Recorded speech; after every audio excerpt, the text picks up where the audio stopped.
Samsung Galaxy S6 মডেলের একটি phone. ফোনটির সমস্যা হচ্ছে ফোনটিতে চার্জ হয় না। একটি কেবল দিয়ে আমি দেখার চেষ্টা করছি ফোনটিতে চার্জ জমা হয় কিনা। কিন্তু এখানে কোনো লোগো শো করছে না এবং চার্জিং লোগো আসতেছে না। তার মানে ফোনটিতে চার্জিং সমস্যা আছে। প্রথমে আমি ফোনটির চার্জিং পোর্টটা ভালোভাবে চেক করব মাল্টিমিটার দিয়ে যে আসলে এখানে ভোল্টেজ আছে কিনা। একটি ফোনের চার্জিং সমস্যা আসলে বিভিন্নভাবে আমাদের ফোনটি চেক করতে হয় এবং যেখানে সমস্যা সেই জায়গাগুলোতে কিন্তু আমাদের কাজ করতে হয়। তো আমি এখানে ১ম এ ভোল্টেজ মাপা ট্রাই করতেছি। এখানে ভোল্টেজ পেলাম না। এরকম হলে ১ম এ আপনাকে যে কাজটি করতে হবে সেটা হচ্ছে চার্জিং পোর্টটি একটু নড়াচড়া দিয়ে এরপর আবার ভোল্টেজ মেপে দেখতে হবে। কারণ অনেক সময় লুজ কানেকশন থাকলে কিন্তু ভোল্টেজ পাবেন না। এই চার্জিং পোর্টটিতে সমস্যা রয়েছে কারণ যতবারই মাপামাপি করলাম কোনো ভোল্টেজ নাই এবং এই চার্জিং পোর্টটা একটু ডিফারেন্ট। লজিক বোর্ডটাও হচ্ছে একটু ডিফারেন্ট। যেহেতু এটা Samsung Galaxy S6 মডেলের একটি phone. Samsung Galaxy S6, S7 এই সিরিজের যতগুলো ফোন আছে সবগুলোতেই কিন্তু এরকম চার্জিং পোর্ট ইউজ করা হইছে। তো আমরা এই চার্জিং পোর্টটাকে চেঞ্জ করব। চেঞ্জ করে দেখব যে আসলে ফোনটিতে ভোল্টেজ পাওয়া যায় কিনা এবং চার্জিং সমস্যা সলিউশন করা যায় কিনা। আমি মাদারবোর্ড থেকে লজিক বোর্ডটি আলাদা করে নিয়েছি। বোর্ডটি ১ম এ দেখার চেষ্টা করব। চার্জিং পোর্টটা এখনো ইনটেক অবস্থায় আছে। চার্জিং পোর্টের লাইনগুলোতে পেস্ট দেওয়া আছে। দেখুন এই লজিক বোর্ডটিতে কিন্তু আলাদাভাবে বিভিন্ন জায়গায় রেবন আছে। এছাড়াও চার্জিং পোর্টের ঠিক উল্টো পাশে হোম কি যে বাটনটা থাকে সেই বাটনটা কিন্তু দিয়ে দেওয়া হয়েছে। সাথে রয়েছে একটি মাইক। সুতরাং বোঝা যাচ্ছে অনেক বেশি সতর্ক থেকেই কিন্তু এই পোর্টটি চেঞ্জ করতে হবে। ভুলভাবে কাজ করলে এই লজিকটির ক্ষতি হওয়ার চান্স অনেক বেশি।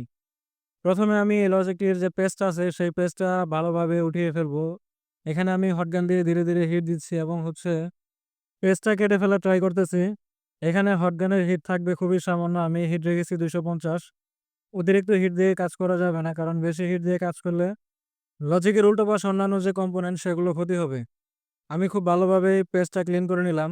এখন এখানে ধীরে, ধীরে হিট দিয়ে চার্জিং পোর্টটা ওঠানোর চেষ্টা করব। সবসময় এখানে পেস্ট দিয়ে নিতে হবে। নরমাল পেস্ট দিয়ে যখন আপনি কাজ করবেন তখন কাজগুলো খুবই ইজি হয়ে যায়। যদি এমন হয় কোনো পার্টস কিংবা কম্পোনেন্ট সহজে উঠতে চাইতেছে না বা উঠবে না, সেক্ষেত্রে আরো একটি কাজ করা যায় সেটা হচ্ছে এভাবে সোল্ডার পেস্ট দিয়ে নিব। সোল্ডার পেস্টটা খুবই কার্যকরী। এই পেস্টটা দিয়ে যখন আপনি হিট করবেন তখন সহজে আশেপাশের রাংগুলো গলে যাবে এবং খুব দ্রুত অল্প হিট দিয়ে আপনি চার্জিং পোর্ট এভাবে করে উঠাইতে পারবেন। আমি ধীরে, ধীরে হিট দেওয়ার চেষ্টা করতেছি। যখনই চারপাশে রাংগুলো গলে যাবে তখন চার্জিং পোর্টটা খুবই স্মুথলি উঠিয়ে ফেলবো। এভাবে করে আপনি যখন একটি চার্জিং পোর্ট খুলবেন তখন কোনো লাইনই নষ্ট হবে না। সবগুলো লাইন সুন্দর থাকবে, ক্লিয়ার থাকবে।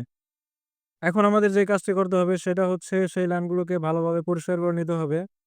পরিষ্কার করার জন্য আমি ব্যবহার করব সোল্ডার হুইক এবং কাতাল দিয়ে ঘষে, ঘষে এই লাইনগুলোকে ক্লিন করে দিব। যে ধরনের চার্জিং পোর্ট চেঞ্জ করাই হোক না কেন সবগুলো চার্জিং পোর্ট সেম প্রসেসে চেঞ্জ করা possible. Type C, type B পোর্টগুলো চেঞ্জ করতে গিয়ে বর্তমানে যে মাইক থাকে এসএমডি মাইক, সেই মাইকগুলো নষ্ট হয়ে যাচ্ছে। হটগান দিয়ে হিট দেওয়ার কারণে অনেক সময় মাইকগুলো নষ্ট হয়ে যায়। কিন্তু এই মাইকগুলো কখনোই নষ্ট হবে না। যদিও আপনি হটগান দিয়ে এই চার্জিং পোর্টগুলো চেঞ্জ করে থাকেন তাহলে কখনোই সমস্যা হবে না। সেইজন্য একটাই কাজ করতে হবে। সেটা হচ্ছে হিটসিঙ্ক পেপার দিয়ে মাইকগুলোকে ঢেকে নিতে হবে, যেটা আমি করেছি। তো এই হচ্ছে আমাদের মেইন চার্জিং পোর্ট। এখানে আমি অন্য একটি চার্জিং পোর্ট বসাবো। এটা হচ্ছে সেই চার্জিং পোর্ট যে চার্জিং পোর্টটা Samsung Guru Music এ বসানো হয়ে থাকে। দেখুন এই চার্জিং পোর্টটা আর এই পোর্টটা একেবারে কাছাকাছি same to same model. Just original charging পোর্টটাতে একটু ব্যতিক্রম, তবে লাইনগুলো ঠিকঠাক আছে। এই চার্জিং পোর্টটা এখানে আমি বসিয়ে দিব। এই চার্জিং পোর্টটা বসানোর আগে একটু কাজ করে নিতে হবে। চার্জিং পোর্টটাকে ভালোভাবে সোল্ডার করে নিতে হবে। চার্জিং পোর্টটা বোর্ডের উপর একেবারেই পারফেক্ট অবস্থানে আছে এবং যে ৭ টা লাইন থাকে ৭ টা লাইনও ঠিক আছে। এখানে আমি একটু সোল্ডার করে দিলাম। যে লাইনগুলো ছিল সেগুলোও সোল্ডার করে দিলাম। প্রত্যেকটি চার্জিং পোর্টই এভাবে সোল্ডার করে দিয়ে থাকি যেন চার্জিং পোর্টগুলো দীর্ঘদিন টেকসই হয় এবং টেকে অনেকদিন। সোল্ডার করা শেষ হয়ে গেলে এরপর আমরা মাদারবোর্ডে চার্জিং পোর্টটি বসিয়ে দিব। একেকজনের কাজের ধরন একেক রকম হয়ে থাকে, এটাই স্বাভাবিক। এখানে আমি চার্জিং পোর্টটি এখন বসিয়ে দেব এবং হট গানের মাধ্যমে চার্জিং পোর্টটাকে বসাবো। ১ম এ একটু নরমাল পেস্ট ইউজ করতে হবে, তাহলে সবচাইতে ভালো হয়। এরপর চার্জিং পোর্টটা পজিশন মতো বসিয়ে আলতো করে হিট দিতে হবে। খেয়াল রাখতে হবে হিট দেওয়ার সময় চার্জিং পোর্টের ভেতরে যে লাইন থাকে সেগুলো আবার পুড়ে যেন না যায়। হাতের ব্যালেন্স ঠিক রেখে কিন্তু হিট দিতে হবে। যখন মোটামুটিভাবে হিট হয়ে যাবে তখন চার্জিং পোর্টটাকে ঠিক এভাবে বসিয়ে দিতে হবে। তো আমাদের চার্জিং পোর্টটা বসানো হয়ে গেছে এবং এইখানে আমি আরেকটু বাড়তি কাজ করেছি। সেটা হচ্ছে পজিটিভ লাইনটা আমি পজিটিভ একটি ক্যাপাসিটর লাইনের সাথে জাম্পার করেছি এবং নেগেটিভ লাইনটা গ্রাউন্ডের সাথে জাম্পার করেছি। যেটা হয়তো ভিডিওতে দেখানো হয় নাই। যাই হোক কোনো সমস্যা নাই। সবশেষে একটু ইউভি মাস্ক দিয়ে দিচ্ছি যেন লাইনটা আরো বেশি ভালো থাকে। যেহেতু এই চার্জিং পোর্টটা আমি মডিফাই করেছি, মানে হচ্ছে অরিজিনাল পোর্টটা না দিয়ে অন্য একটি পোর্ট Samsung Guru Music এর একটি পোর্ট বসিয়েছি। যার কারণে আমি পজিটিভ এবং নেগেটিভ লাইনটা বিশেষভাবে এখানে জাম্পার করে দেই। ইউভি লাইট ইউজ করলে এখানে গ্লোটা পুরোপুরিভাবে শুকিয়ে যাবে। দেখুন এই গ্লোটা কিন্তু শুকিয়ে গেছে এবং শক্ত হয়ে গেছে। ফোনটাকে এবার চার্জে লাগিয়ে চেক করার পালা।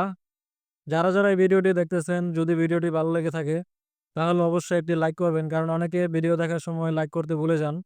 দেখুন আমাদের ফোনে কিন্তু চার্জিং লোগো চলে আসছে এবং চার্জিং পার্সেন্টেজ শো করেছে। তার মানে আমাদের কাজটি 100% ওকে হয়েছে।